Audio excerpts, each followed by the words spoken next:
Hey guys, welcome back to Biohacked. I'm Amanda. And I'm Nadeem.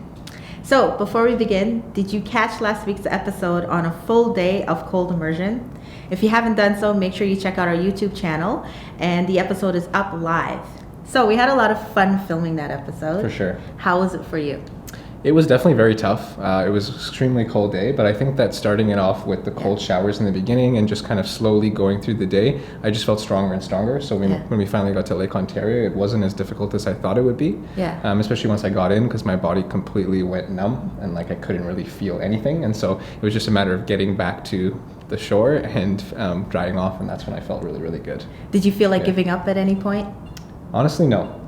I thought it just kept getting stronger, so it was great. Yeah, I enjoyed it. How did you sleep that night? I slept really well that night, and actually the next day I felt a little bit tired. I think it was just a lot of activity, and so my body had to go through a lot, and the next day was more of a rest day for me. Amazing. Yeah. Well, you're a total champ. Yeah, thank you. So that's actually our EMF reader going off in the background, that faint beeping that you hear, which brings me to today's episode, all about electromagnetic frequencies and their effect on our bodies and how we can shield them.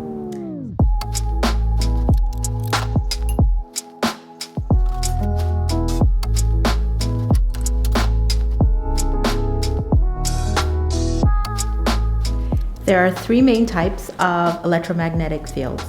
All three have been linked to important biological effects on the human body, and each type of EMF is measured with a different kind of test instrument. The three types of EMFs are ELF, electric magnetic fields, which are extremely low frequency magnetic fields that come from power lines, electrical wiring, light fixtures, and most other electrical devices. Wiring errors and stray electricity in your home and pipes can sometimes create surprisingly high electrical levels.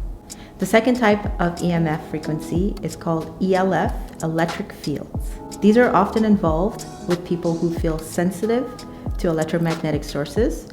The sources of these are usually wiring within the walls or nearby power cords, and from lamps and devices, and sometimes from overhead power lines. Electric fields often induce measurable voltages into the skin, which are easily detected with a body voltage meter. The third type of EMF is radio frequency fields. RF fields are emitted from many wireless and electronic devices such as cordless phones, cell towers, smart meters, and baby monitors. The first two, ELF, electric and magnetic fields, will also carry RF frequencies due to the use of dimmers, fluorescent lighting, computers, Wi-Fi, smart meters. This is called dirty electricity. Electromagnetic fields are present everywhere in our environment, but are invisible to the human eye. According to the World Health Organization's International Agency for Research on Cancer, EMFs are possibly carcinogenic to humans. The IARC believes that some studies show a possible link between EMFs and cancer in people. One item people use every day that sends out EMFs is a cell phone. Another item is Wi-Fi routers and computers as well. Published studies from around the world have linked EMFs to increased risks for several types of cancer, stress, suppression of the immune system, and important cellular and hormonal changes in the body. Depression has even been linked to EMFs. Well over 1,000 scientific studies have reported biological effects related to EMFs. A variety of symptoms reported by people with serious health issues related to EMFs are called electric sensitivity or electromagnetic hypersensitivity. Electromagnetic sensitivity is still not recognized by the mainstream. Studies suggest that EMFs may reduce the natural secretion of melatonin at night.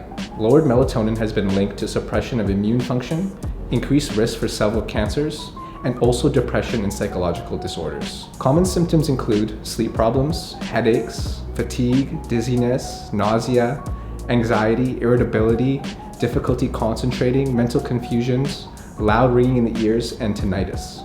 If you feel better when you're out in nature, or you turn off the electricity in your house, or you get away from EMF devices, you are probably electrosensitive. If you feel worse and have symptoms around cell phones, computers, Wi-Fi, fluorescent lights, and other electrical devices, you may be sensitive to electromagnetic fields. From the studies done so far, anywhere between 2 to 5% of the general population in most countries will report having serious health issues with electromagnetic sensitivity. It appears that a large percentage of the population may actually be affected by EMFs, but are unaware of EMFs being the causation behind their health problems. One way to check for sensitivity is to spend enough time in an environment with much lower EMFs, or turn off all the electricity in the house for an entire day and night and see if your symptoms decrease. Some people will notice a big improvement when out in nature, and with their wireless router turned off and all cordless phones unplugged, or when staying at home or at a different home. To verify this, you can reintroduce the EMFs and see if the effects come back. Here are 4 ways that you can reduce harmful EMFs. 1. You can remove all wireless devices, unplug all unneeded electrical cords. 2. Test to determine which electrical circuits are causing any electrical fields in the bedroom and turn off these circuits at night. Number 3. Also, because more and more consumer devices are coming with built-in wireless, it is recommended to test with an RF detection meter to be sure that there are no unknown wireless sources remaining in the house. Number 4, using EMF readers to measure the waves in your environment and then remedy the problem by either shielding or blocking those waves. So we're going to introduce a few of our favorite biohacking devices that measure EMF in your environment and also measure your body. First up, we have the body voltage machine. This is a copper spike that goes into the earth. It's connected to the body voltage machine, and it can actually give you a read on how charged up your cells are and what is your body voltage. And a lot of the times when we are carrying high voltages, we will feel the symptoms in our nervous system. So headaches, inability to focus, sleepiness, depression, and just a general off balance. Next up, we have a homeopathic remedy that's actually made from EMF.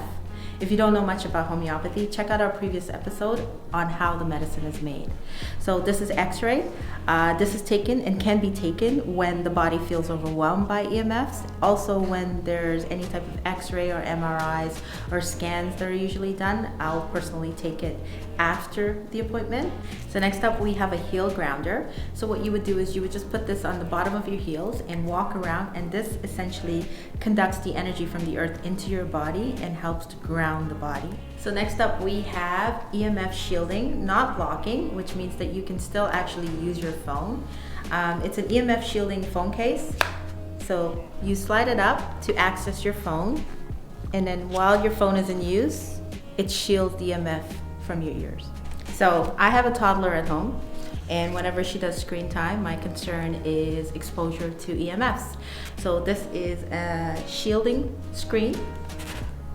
You put it behind the iPad so that it shields some of the EMFs.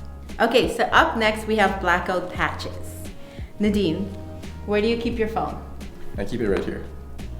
So actually a lot of men and a lot of people keep their phones on them. Men in particular keep their phones in their pockets close to their scrotum. Male infertility has actually been linked to exposure to EMF frequencies.